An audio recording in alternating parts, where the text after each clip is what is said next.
Okay, if you're just joining, we're just setting up the recording. And then I will share the source sheet with everybody on the screen. Okay, I think that worked. Okay, good. Yeah, you're recording.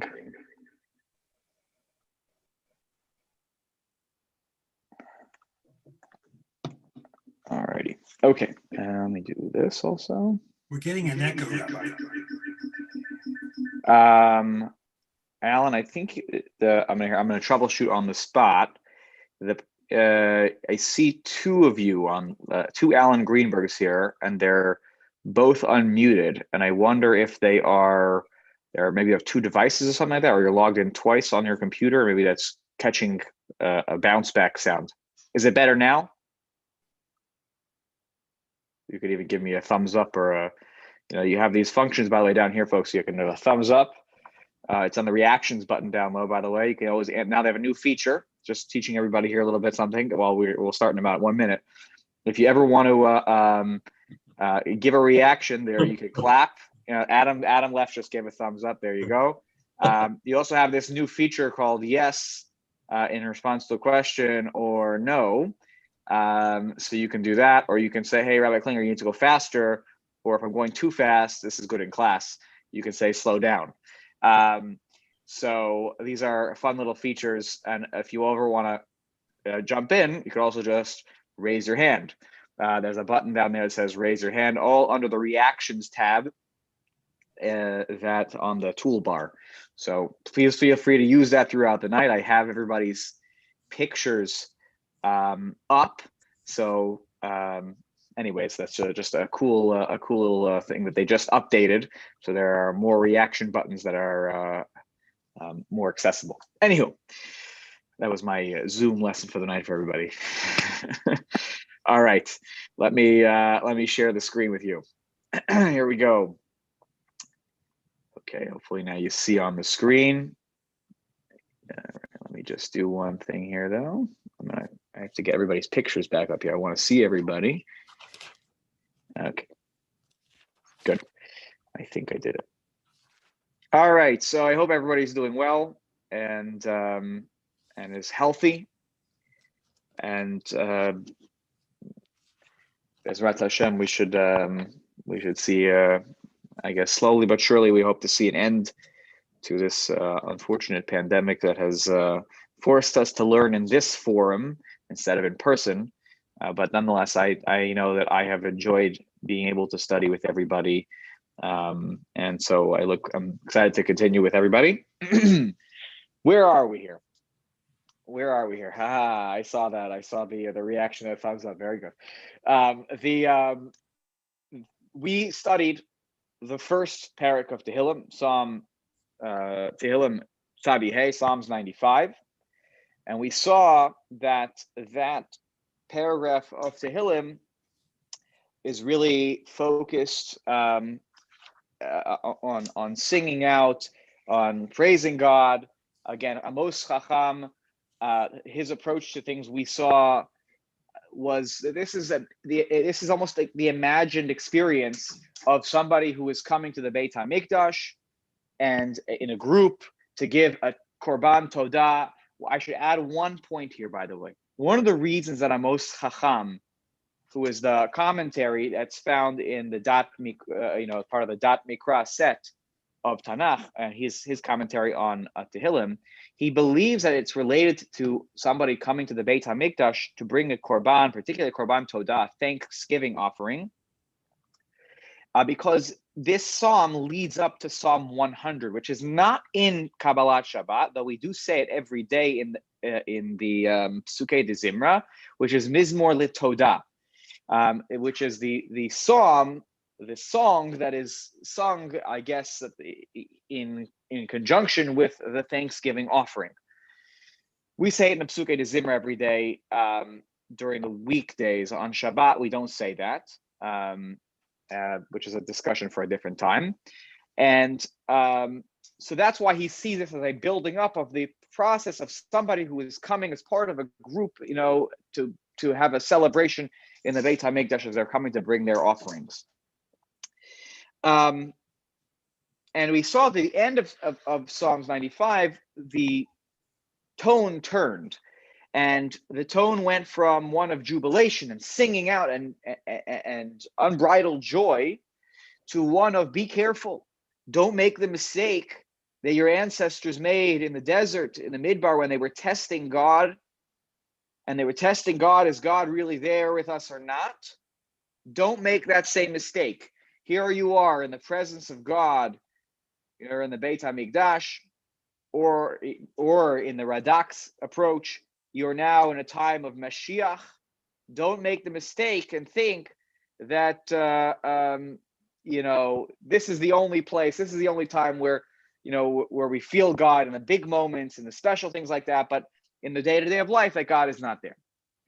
Okay, then the next psalm, which we have already been studying, we're about halfway through, but you see it on your screen here just to review. It starts with sing to God a new song, sing to God, all the earth should sing to God, right? And we'll see a little bit of this dynamic, that there's the focus on a subgroup, Shir LaHashem Shir Chadash, sing this new song, whether you take Amos Chacham's approach that we're talking about, we're in the Beit HaMikdash in a group, we've come in front of God, or you take an approach that it's, this is the Jewish community sort of singing out as the period of Mashiach is being ushered in. And then the second part is a more expansive group, namely Kol Haaretz, all the land.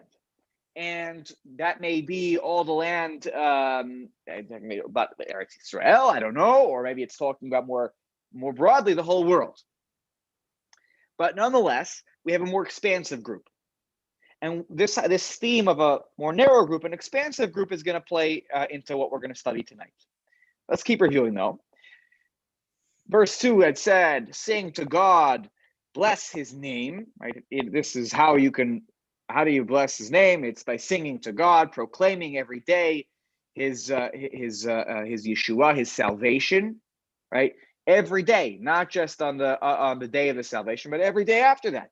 Radak pointed that out, that it's the days after, it's the consistency, fitting with my message, by the way, that I think I spoke about on Friday in my video message about the importance of consistency in whatever aspect of life, but certainly in seeing God and appreciating God and all that God does in our world and in our lives. Sapru now. So that's how we do it. And then here's again that two-part system. One is focused on the smaller subgroup, and now let's expand that. Saparu vagoyim kivodo. Let's tell the world about God's. So then let's tell the nations about God's honor. B'chol ha'amim niflotav. In all the nations, we have to describe to them the wonders of God. And I made the argument that might be not just through our talking and the words that we use, but with our actions. That a lot of times we say that that talk is cheap, right? And it's about how do we act? Do we inspire the world by our actions, and then they can see, hey, this is somebody that follows in the ways of God. This is representative of the ways of God. That ultimately is the definition of a Kiddush Hashem. We sanctify God's name. We did the action that was so positive because God commands us. God, even if it's not a formal sivui in the Torah, but in God's Torah, this value is found there.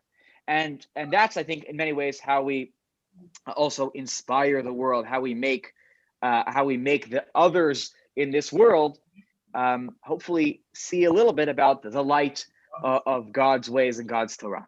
Ki gadol Hashem umu'al me'od, norahu el kolohim, pasuk daled, right?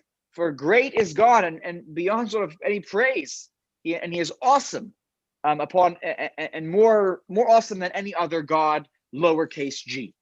Okay, and the verse 5 again. This is all review. That's why I'm going a little bit fast right now. Ki kol Elohei ha'amim elilim. All the gods of those nations are really just idols.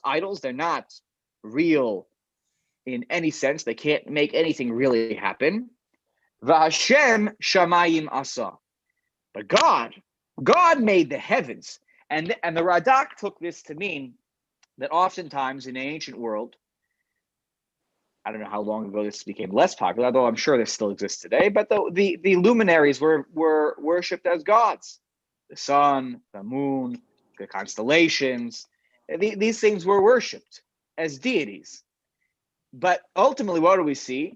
God made them. Hashem Shamayim Asa. Don't get confused. We're going to be able, why are we trying to tell this to the world? Because they should see that it's really God. It's not the sun. It's not just the moon. It's not the other, luminaries that you could find up in the sky. Okay. Now, I think that's where we were when we left. I think we were up to Pasuk Vav.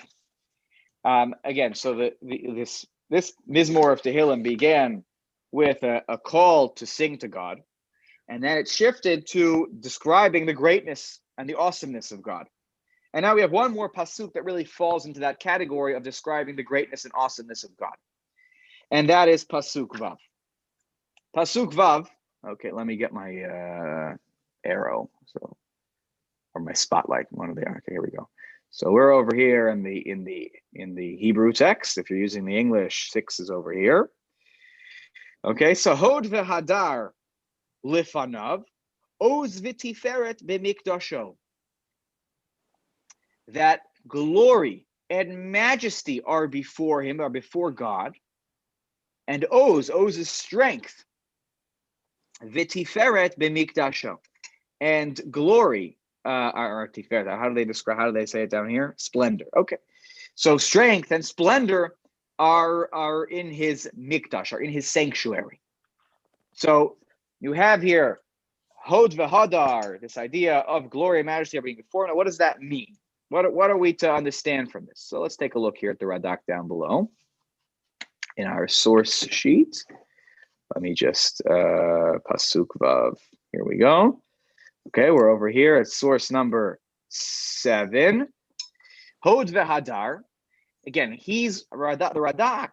Rav David Kimchi is working with the assumption that the Elohei Ha'amim, those gods, are the stars and the sun and the moon. So he says here, Hod v'Hadar, Heim HaKochavim Yakiru beGedulato v'Yitnu Hod v'Hadar lefana. You, the other nations of the world, you worship the stars. Well, that's where the term Avodat Kochavim comes from, or in short, in the Gemara, Akum of day Kochavim Umazalot. They worship the stars and the constellations. So again, start worshiping that was much more common, I think, back in the day than it is today. So they would even the stars, Yakiru Begdulato, they even acknowledge the greatness of God. They give splendor and majesty, or they give glory and majesty to God. Right? The stars, they, as it were, work for God because God just made them. They don't do anything. They don't function on their own. They're not a God, right? They are just actually there in many ways to display the beauty of the world that God has created. And so that's how we address that. And Oz v'Tiferet, the second phrase of Oz v'Tiferet b'mikdasho, that strength and splendor are in his sanctuary. Yitnu b'mikdasho, they're given in his sanctuary, or placed in the sanctuary. V'hu hashamayim, where are the sun and the stars and the moon all placed? In God's sanctuary, in his mikdash. Where is his mikdash?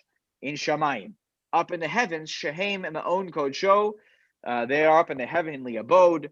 V'heim yodu shehu adon alakol. They are basically acknowledging and testifying to and admitting and whatever the word is here, that God is master over everything. That's really what their function is. The world, if we look around it, we look carefully, it should be all pointing us in the direction of saying, wow, God is incredible and amazing. And that's what they're, in this sense, we're trying to redirect. Again, if you're working in the Radak's world, of now is the ushering in of Mashiach, and that's sort of the framework for this Mizmor of Tehillim. So it makes sense. You're now trying to explain to others in the world, as this unimaginable period is coming into being, why God is really in charge, and that's the stars you see up there. They are just beautiful paintings, as it were, that God put up in the sky. And that's that they live in, sort of in God's home, which is Shamayim. Okay. Let me just share. Oh, someone wrote in the chat box. Let me open up the chat box. I just see the number popped up by the chats. Let's see, someone wrote here. If stars refer to Avodah Zarah, why are Yaakov's children referred to as stars? Oh, very good question. Okay, I hope it's okay if I identify the question asker. So Edna had asked the question, if the stars refer to Avodah Zarah, why are Yaakov's children referred to as stars? So look, the stars are Avodah Zarah in so much as people make it such. They were, I don't think God made them with the intention of them being worshipped. And I think that if anything, it's actually a good reference, because really what it means, the stars, as it says here, the stars really live in God's kingdom, in God's sanctuary. Maybe that's the goal, right? We're supposed to see ourselves as trying to live and be worthy of living in the sanctuary of God. So perhaps there's more to say about that, but I'd have to think it through a little bit more. But an excellent point, an excellent question. Okay, so I wanted to share what Amos Chacham. Just wanted to look if he had anything here that I wanted to make mention of.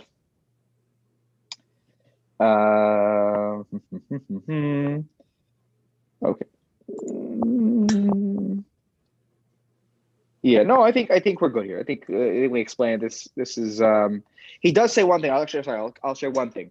When he says that Hod v'Hadar are in front of him, again, Amos Chacham is working with the idea that people are in the Beit HaMikdash here. That's the jumping off point, and this is just simply describing the majesty of being before God, right? Hod v'Hadar lefanav. There's a certain majesty of being there. There's a certain it's the people who serve God in that setting. It is an awe-inspiring and a beautiful thing. And when it says Oz v'Tiferet, this strength and the splendor in his sanctuary, so he says that this is a reference to the Aron Brit, the Aron Habrit, and to the Mikdash, the temple itself. That Oz and Oz v'Tiferet are a nickname. He says v'hem kinuyim la'Aron Habrit. And he brings a proof. He brings a proof from a pasuk in Tanakh to make this point. So you could say that the things that you're seeing around you in the Beit HaMikdash, particularly the Aron, though they would not have actually seen the Aron, people coming to the Beit HaMikdash, because only who saw the Aron? Kohen Gadol. The Kohen Gadol, exactly. Right. That was not something that people coming into the Beit HaMikdash would have just seen. But being in the presence of that, it's there, was something that was, I guess, awe-inspiring and shows the strength and the glory and the splendor of God. Okay, let's go on to the next pasuk. So again, but this is really concluding a little section, mini section of talking about the greatness of God, and now we move on to this. I don't know what the word is in English. It's eluding me, but we have these two things going on here. We have one, again, the focus on more internal, singing a song that's talking to our group, to however that small defined group is. And then we talk about things that we want the world to engage in. Now we turn to the world, maybe more explicitly now. Havu laHashem. Mishpechot amim havu laHashem kavod va'oz. Right, ascribe to God families of the nations. Ascribe to God kavod, honor and strength. Okay, or glory and strength. So, by the way, this is a very poetic form, if you notice, which is not atypical, I believe, for Tehillim. Havu laHashem mishpechot amim. Well, what should they ascribe to God? There'll be like a half a phrase, and then it will sort of repeat a little bit, and then it will tell you what it is that they should ascribe to God. You'll see this actually as we get to the end. The last pasuk says, "Lifnei Hashem kiva," before God they come. Where? Who? What? Kiva, where God is coming in front of them.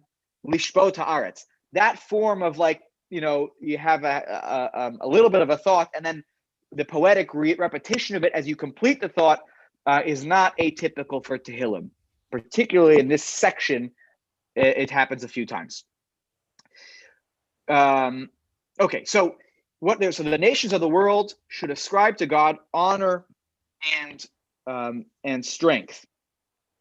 Okay, so let's see some mifarshim on this. Okay, so there's no right. The Radak is silent on this pasuk. Let me look here in Amos Chacham's commentary again. Okay, so he says something very interesting here. He said, I'm going to read it to you. You'll listen, and I'll explain. He writes, Shir HaKatuv. So he says, Mishpachot Amim Havu LaHashem Kavod Va'oz. It's like nations of the families of the world! Exclamation mark. Ascribe greatness, ascribe the glory and the splendor to God. Kolomar, meaning to say, Ha'amim LeMishpachoteim Hashonot, to the nations whose families are all different. The world is filled with people that are different. Tenu LaHashem, and by the way, I love that, right? The idea that we're not just reaching out to one group or this group. We're reaching out to everybody. We want everybody to see what is so amazing and so wonderful about the Ribono Shel Olam and about the ways of God. And he continues on and says, Tenu LaHashem kavod va'oz, shabachu et Hashem v'imru, praise God, ki hakavod va'oz shalohem. Glory and strength are really God's. But the things in this world that are filled with glory and that are filled with strength, they're really God's. This is really all belongs to God. And he says in the Torah, in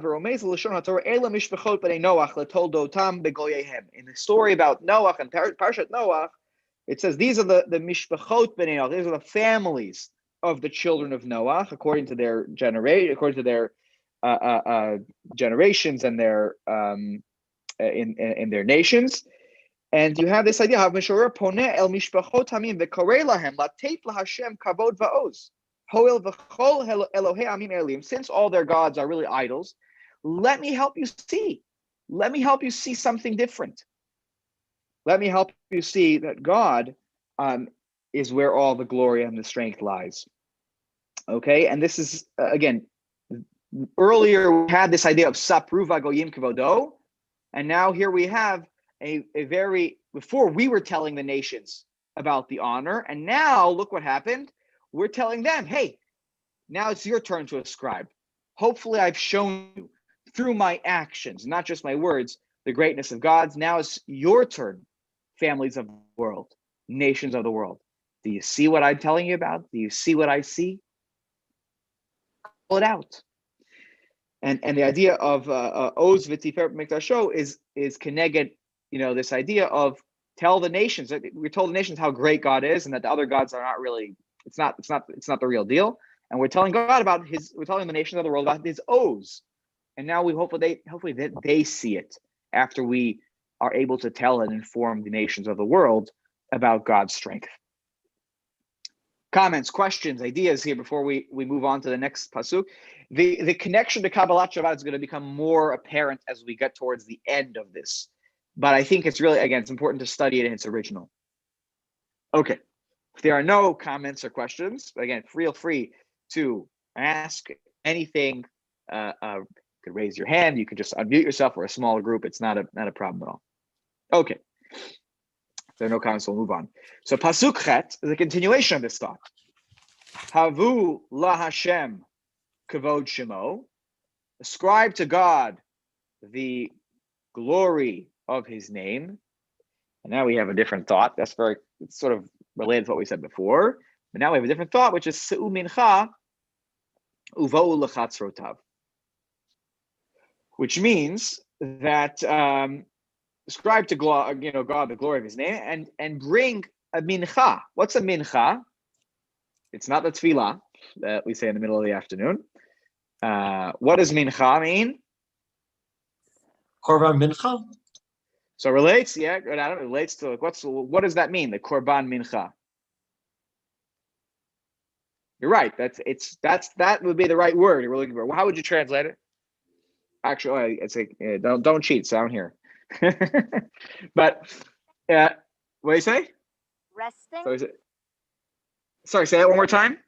To rest. To rest. Because you're thinking about the word minucha. Ah, Good thought. Good thought. Not the same word here, right? Not minucha. Very good thought, though. What was that? No, I appreciate you're joining the conversation. That's good. So here, mincha means an offering, like a tribute offering. So they're supposed to bring a tribute offering, uvo'u lechatzrotav, and enter his chatzer. A chatzer is a courtyard. This is probably a reference to the courtyard of the Beit HaMikdash, if you probably wanted to be most literal here. Again, I just, it's important to pause and take a step back. If David HaMelech wrote this, there was no Beit HaMikdash yet, though there was a Mishkan before the Beit HaMikdash, but nonetheless, certainly there were plans that David HaMelech wanted this to be built and could have imagined such a scenario for someone coming to the Beit HaMikdash. So the nations of the world should ascribe greatness, the glory to God's name, and bring a tribute and come into the courtyard, into God's courtyard. Amos Chacham says that the first part is sort of as it reads, right? That the nations of the world here should honor and glorify God's name to the extent that they sort of that God's name is befitting to be honored, which is of course quite a bit. If we really truly open our eyes to all that God does in our lives and in the world. And this may, and then he writes, take an offering, a mincha, korbanot, umatanot, whether it's sacrifices or gifts to God, uvo el chatzrot hamikdash, and come to the temple courtyard. So they can sort of,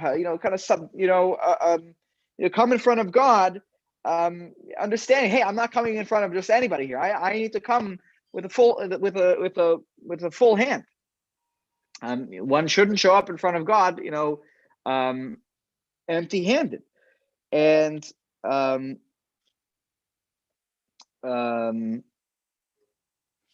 yeah.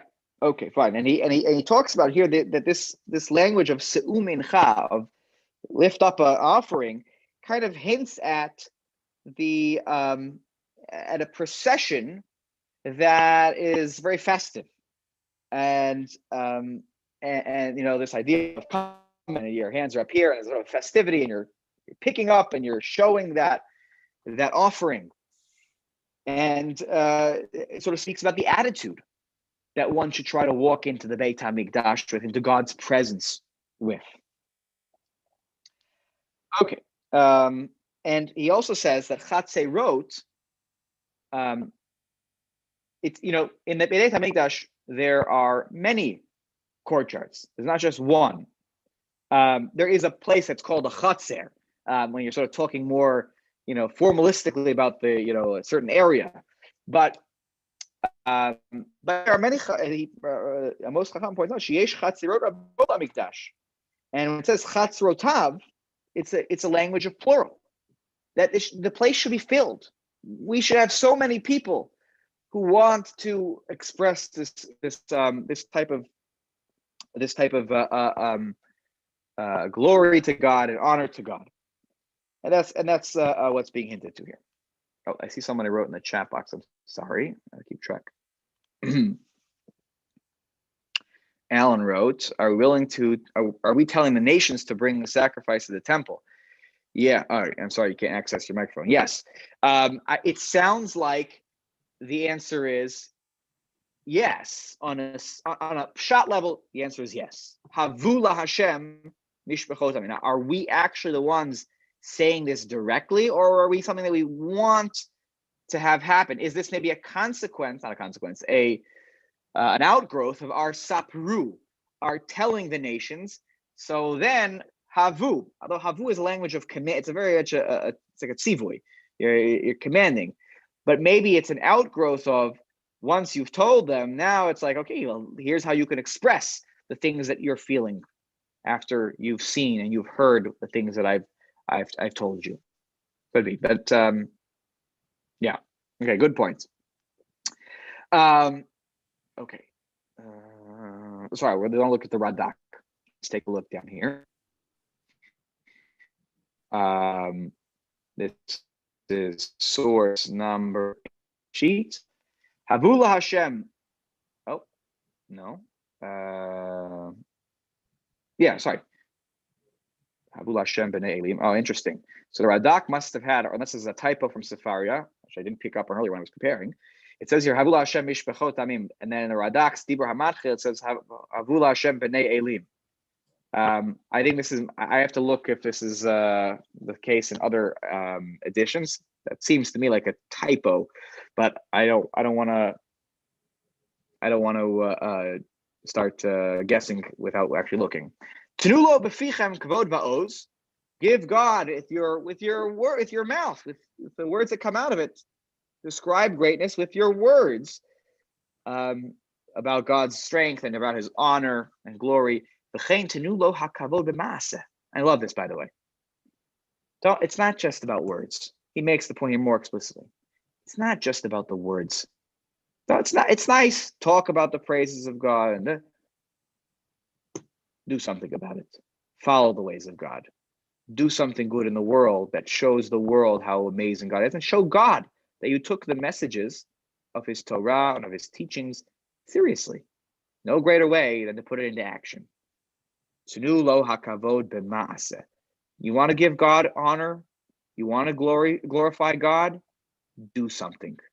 Don't just talk about it. Right? Shetisulo mincha. Bring a mincha. That's why there's an action here. Bring something. You want to show, right? You want to show love and appreciation for somebody? Don't just tell them. Do something for them. I'm not saying don't get me wrong. It's not like, oh, you have to go out and get a fancy gift. It's about doing something. It's about showing them I care about you in all sorts of ways, and that can be different ways of expression. Here, the idea is bring a mincha to God, bring an offering to God. You know, it shows that you're backing up the words with your resources. The chatzrotav. This is the same as what our Moshe Chacham said. The courtyards of the Beit HaMikdash. That's where, you know, which are that space is an honor to God's name, and just by doing that in that location, the Chatzer, that makes all the difference. Okay, questions, comments, ideas, thoughts. Let me see the chat box. No, okay, empty. Okay, all right. So let's keep going here. Verse 9, pasuk tet. Okay, right over here if you're following along in the Hebrew, and right over here if you're following along in the English. Ishtachavu laHashem. Ishtachavu laHashem behadrat kodesh.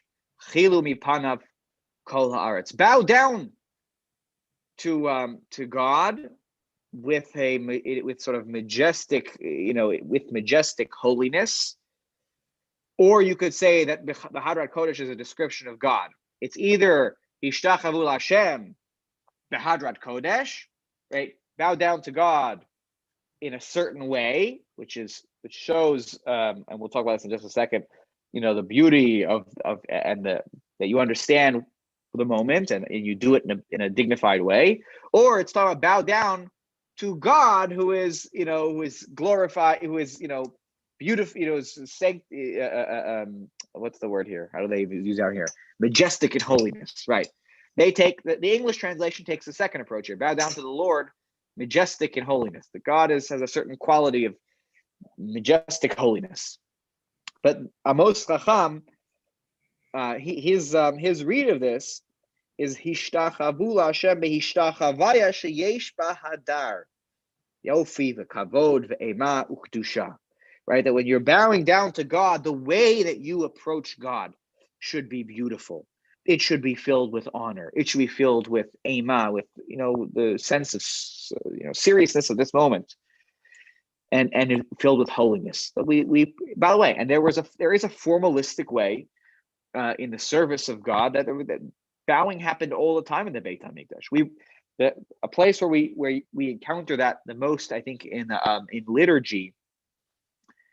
Not aware of it in the Shabbat davening or on the weekday davening. I'm sure there are examples, but on Yom Kippur we reenact actually what happened in the Beit HaMikdash when the Kohen Gadol said the name of God, the name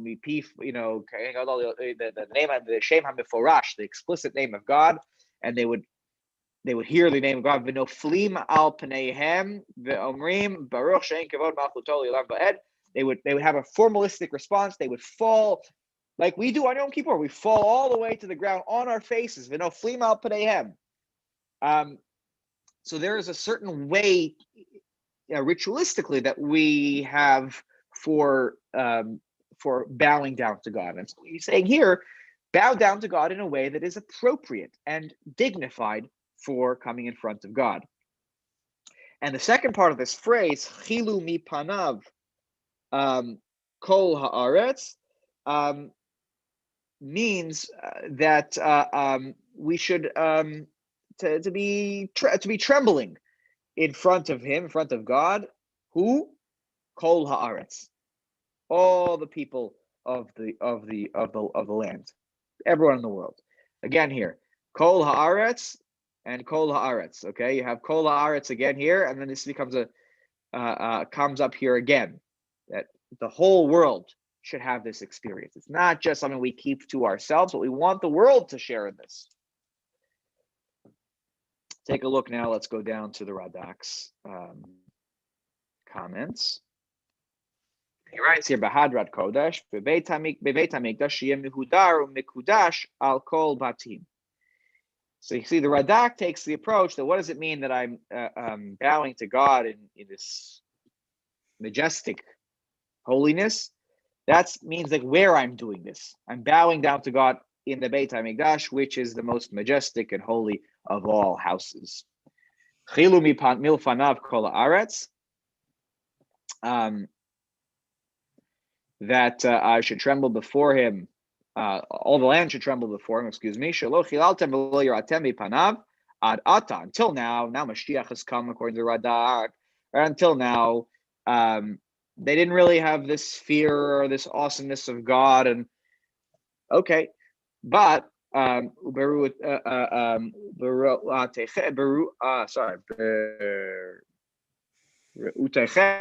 niflotav chilu milfanav. So, but now this whole situation is turned around. Mashiach is upon us.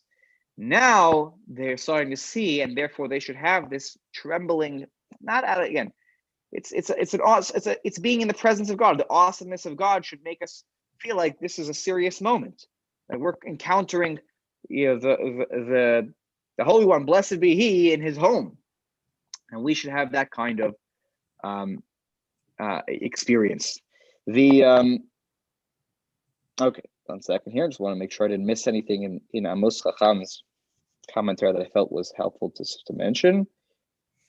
Yeah, he basically just says Yiruoto Kol Yoshvei Haaretz, that they should be in awe of God. All the people of the world should be in awe of God. Okay, and he adds one point here though. He says Mistaber. I'm going to read this, and I'll translate as we go along. He says Mistaber Shatzivlim Shlifnei Kein. The commands that came in this paragraph before this point. He says, like what? Mincha, bring an offering and come to the courtyard and bow down. Nemruli Yirei Hashem Ben Hagoyim. Who is this aimed at? Suddenly the whole world is just going to show up. It's talking about those who fear God. Yirei Hashem, who live amongst the Ben Hagoyim, from amongst the nations. who are amongst the nations, harechokim, who are far away, sheba'u la'avod et Hashem b'Yerushalayim. So it's not aimed actually at those sort of not part of the Israelite people. It's aimed at Jews who've come from far away to the Beit HaMikdash, and we're saying to them, don't come empty-handed. Come and bow down in front of God. Do all the things you're supposed to do, and then what do we tell them? And then the paragraph continues that Roy l'chol yoshvei haaretz liro mipnei Hashem. Really, everybody should be in awe of God, right? But you guys are here. You guys came from far away. Let's go. You're in this moment, especially you came for a trip to Yerushalayim. Don't miss the moment. Don't miss the moment. And because really, the whole world shouldn't miss this moment. So you don't miss this moment. So it's not actually here, going back to your point, Alan, maybe it's not so much as commanding the nations of the world as much as it is really aimed at the Jewish people who are coming from amongst the nations of the world and saying that stuff that you see over there, it ain't the real deal. You're here now. And this is an experience that we wish everybody in the world could have. Don't take this for granted. Use this moment and live it to its fullest and take advantage of everything that comes with this moment. Okay, I think that's good for now on that one. Okay, let's keep going here a little bit more tonight. Pasuk Yud, verse 10. Imeru, this is sort of a last thought on this idea of calling to the nations, and everyone should be in awe of and fear of God. Imru vagoyim, Hashem malach, af tikon tevel baltimot, yadin amim b'mei sharim. That declare amongst the nations, and this fits with Amos Chacham's read. This is all to the Jewish people, right, who are coming from far away.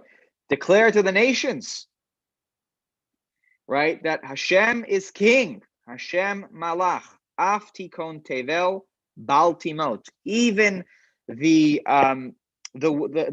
foundation of the world, tevel means world, right? Does not baltimot. It's not shaking. It's not. The world is standing firm.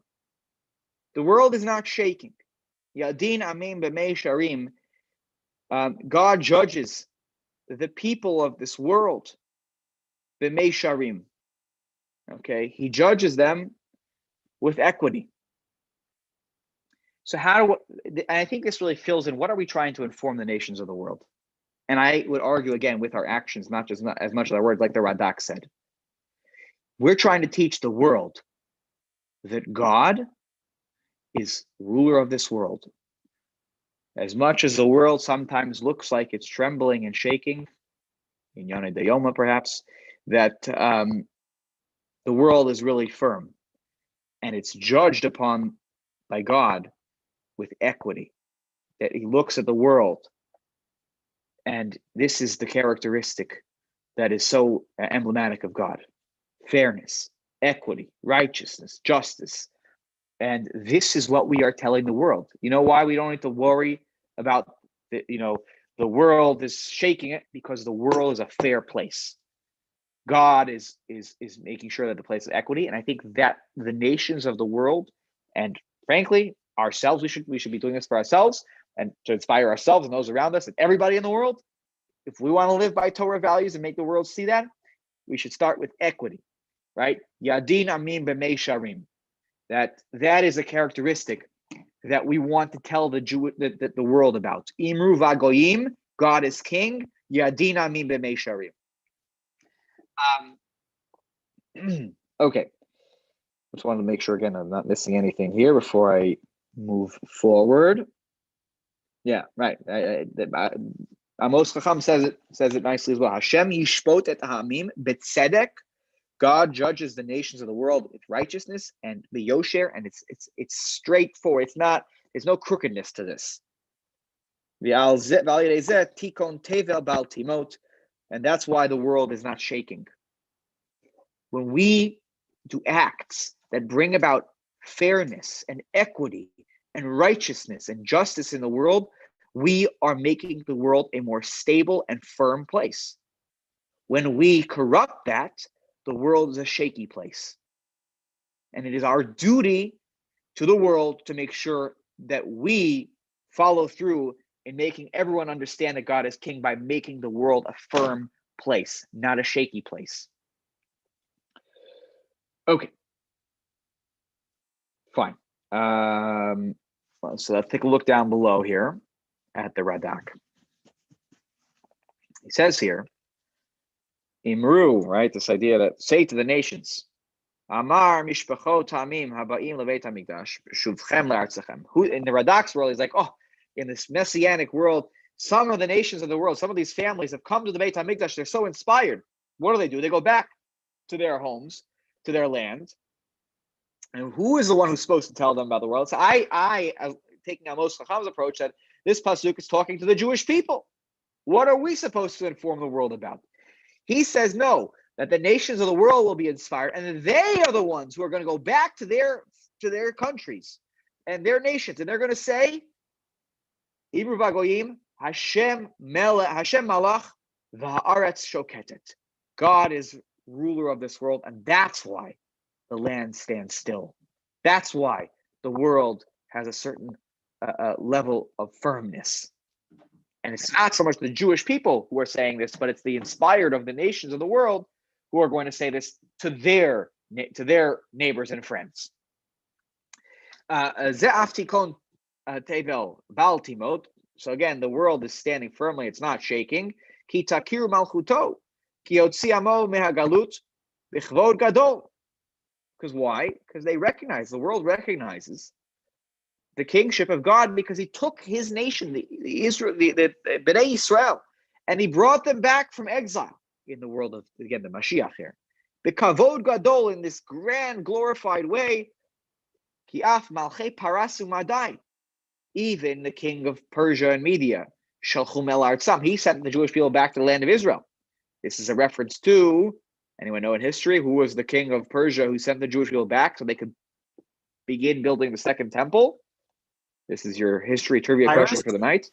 Cyrus? Who was that? Cyrus? Very good. Right, it was Cyrus. Yes, I believe it was Cyrus, Koresh, and he takes credit for it. By the way, actually, in an archaeological find that historians found, he takes credit for this, that he sent the Jewish people back. Anyways, he was the king who sent the Jewish people back. Tirushahu Moshel al Hakol. And he was the ruler of the world at that time. And everyone understood, oh, what an amazing, he sent the Jewish people back. That was just Koresh, Cyrus. Shabo al Yerushalayim, Kihu Moshe v'lo hamelucha. They said, wow, what an amazing king. So, Kal v'chomer al achad kama v'kama, how much more so God, right? In this messianic ushering in period, the Jewish people are gathered together, and Mashiach is upon us. The world will understand why it stands firm and what allows it not to tremble and shake. It's really God. Because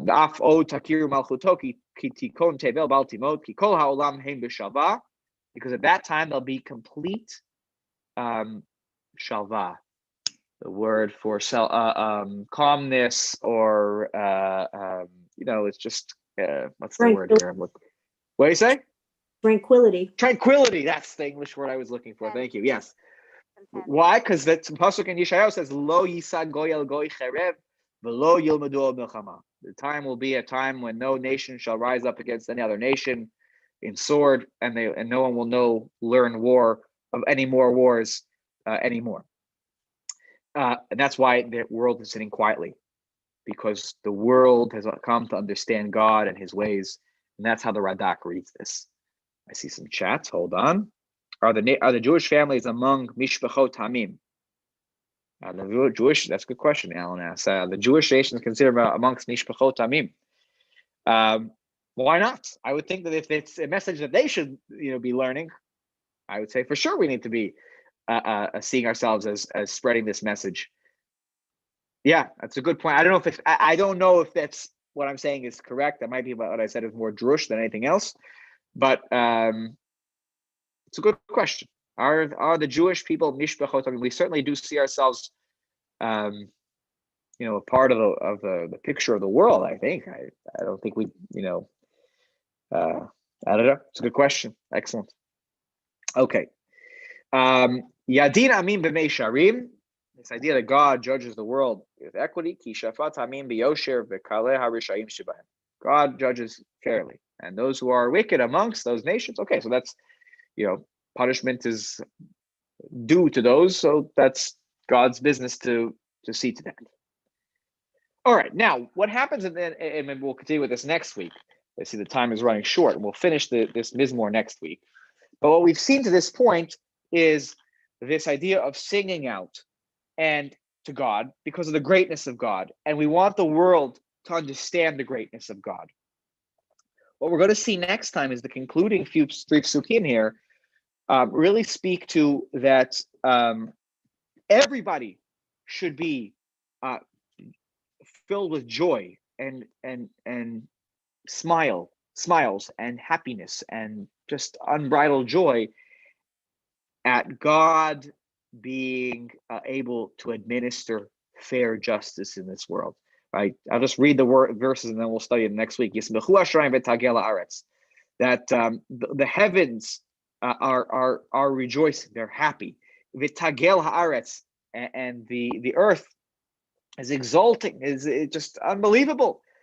And this may speak to also, and Amos Chacham discusses this, that might speak to the notion of that there's some dance involved here. The word tagel, gila, maybe has some connotation of simcha, party aspect here, maybe dance and music. Yiram hayamum lo, even in the sea, the waves of the sea are crashing down, like that's making that noise. If you ever been to the beach and it's a very windy day, and the waves are really powerful, things that I didn't experience growing up in the middle of this country. But I guess all of you out here on the eastern seaboard had more years of this than I had, right? The waves crash down. It can make a loud clapping noise. And it sort of symbolizes this. The world is joyous. The world is clapping along here. Yiram hayam umaloa, and everything in it are sort of, they are making this crashing sound. Ya'alos sadai v'chol asher bo, be happy. Sadai here it means sadeh. It's a poetic way to say it in sadeh. Even the fields are joyful, and everything in the fields. And az yiranu, and let the forest, the trees in the forest should sing. And lifnei Hashem kiva, before God, because lifnei Hashem kiva, God is coming before them. Kiva lishpot haaretz, God is coming to judge over the world. He's judging the world with righteousness. And the nations of the world with faithfulness. And so we see here, this is really the part that drums up the Kabbalat Shabbat piece, right? This idea of the world is singing, the world is dancing, the world is the water is making noise, and the trees are singing out, and the field is smiling, right? And this is the idea of like Shabbat is coming in, and the world is right. But why is that the case? What are we celebrating sort of about God that makes the world here? The imagery is clear as daylight. The world is celebrating. Even the natural parts of the world are celebrating this. What are they celebrating? God's justice. That the world is a place filled with justice of God. That's a place where the world is happy. That's a place where the trees can sing and the field is happy, and the land is dancing. That's where we're going to go next week. We're going to touch on those things, and we'll tie it all together. Okay, that's the goal here. Any questions, comments? I see somebody sent me a message. Oh, okay, I will. Any other questions? People have comments, ideas, thoughts before we depart. It's the conclusion of Shiro. of the Shira, you mean? Like the Shira Tayam, Alan? Yeah, let me see if I can help you. You are on mute. I can't get you to. Okay. Maybe I see you're clarifying. You're writing something down, so I'll give you a moment. Okay. If there are no more questions, I will. Thank you very much. I'll end our. Yashikoa, thank you.